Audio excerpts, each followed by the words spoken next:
शेरनी की तरह लड़ूंगी, दबंगई से लड़ूंगी। दिव्या मद्रेना। दिव्या मद्रेना ये वो नाम है जब राजस्थान में गूंजता है तो लोगों के अंदर जोश भर जाता है। राजस्थान के दिग्गज जाट परिवार से ताल्लुक रखने वाली दिव्या मद्रेना एक बेहतरीन वक्ता के तौर पर जानी जाती है। दिव्या मद्रेना का जन्म 25 अक्टूबर 1984 को राजस्थान के जयपुर जिले में हुआ। दिव्या मद्रेना के पिता का नाम महिपाल मद्रेना और माता का नाम लीला मद्रेना है। दिव्या मद्रेना ने 2004 में पुणे विश्वविद्यालय महाराष्ट्र से बीए किया। दिव्या मद्रेना ने पढ़ाई के बाद से ही सक्रिय राजनीति में कदम रख दिया था। दरअसल दिव्या मद्रेना राजस्थान कांग्रेस की युवा नेत्री हैं और जोधपुर जिले के ओसिया विधानसभा सीट से विधायक हैं। वो पहली बार 2018 में कांग्रेस के टिकट पर चुनाव लड़ी थी और उन्हें पहले ही चुनाव में सफलता मिल गई। दिव्या भले ही राजनीति में नहीं है, मगर मद्रेना का परिवार राजस्थान की राजनीति में कई दशकों से जुड़ा हुआ है। मद्रेना परिवार का राजस्थान की राजनीति में वर्चस्व रहा करता था। दिव्या मद्रेना के दादा और उनके माता पिता भी राजनीति में हैं। दिव्या के दादा परसाराम मद्रेना भी कांग्रेस के दिग्गज नेता थे।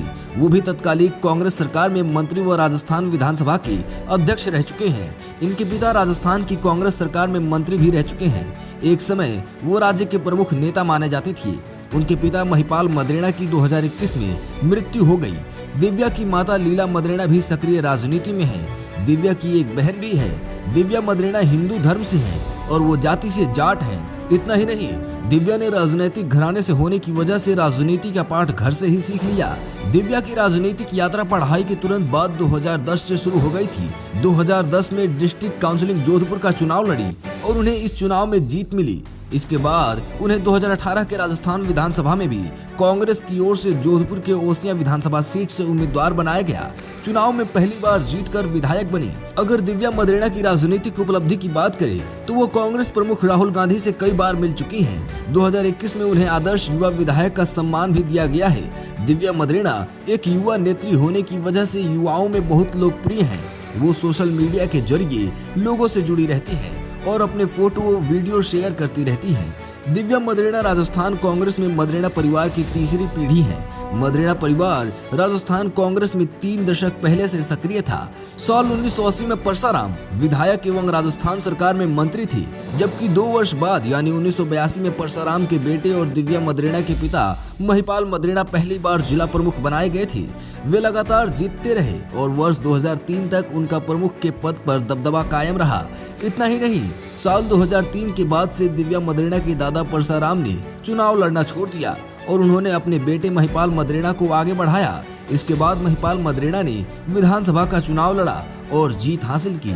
फिर तो वे अपने पिता की तरह राजस्थान की राजनीति में लगातार आगे ही बढ़ते गए और आगे चलकर मंत्री भी बने। दरअसल स्वतंत्रता के बाद राजनीति में इस परिवार ने राजस्थान के शिक्षित नेताओं में से एक अलग ही छवि बनाई। अधिक पढ़े लिखे होने के कारण उनसे तर्क वितर्क करने का साहस बड़े बड़े अधिकारी भी नहीं करते थे। कहते हैं वे अपने पास आए लोगों के काम करवाकर ही दम लेते थे।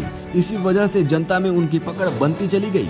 हालांकि इस बीच उनके ऊपर एक आरोप भी लगा। दरअसल राजस्थान के 2013 के प्रसिद्ध भौरी देवी हत्याकांड में महिपाल मद्रेना को सीबीआई की जांच में दोषी पाया गया और उन्हें मंत्री पद त्यागना पड़ा। बाद में उन्हें जेल भी जाना पड़ा था। एक लंबे समय के बाद 2018 में मद्रेना परिवार की तीसरी पीढ़ी के रूप में दिव्या मद्रेना की राजस्थान की राजनीति में सक्रियता बढ़ गई और वो जीतकर विधायक बन गई। दिव्या के लिए ये चुनाव बहुत ही महत्वपूर्ण था, क्योंकि उनके पिता इस सीट से एक बार और इनके दादा 2 बार विधायक रह चुके हैं। 2018 के विधानसभा चुनाव में दिव्या के सामने बीजेपी के नेता भीराराम चौधरी थी। दिव्या ने बीजेपी प्रत्याशी को 27,000 से अधिक वोटों से हराकर जीत हासिल की। इस चुनाव में दिव्या को 83,629 वोट मिले थे, जबकि भीराराम को 56,039 वोट मिले थे। यहाँ वे पहली बार विधायक बने। इस बार ओसिया से राजस्थान विधानसभा 2023 का चुनाव लड़ी। इस सीट पर पूर्व संसदीय सचिव भैराराम चौधरी और कांग्रेस की दिव्या मद्रेना के बीच सीधी टक्कर हुई।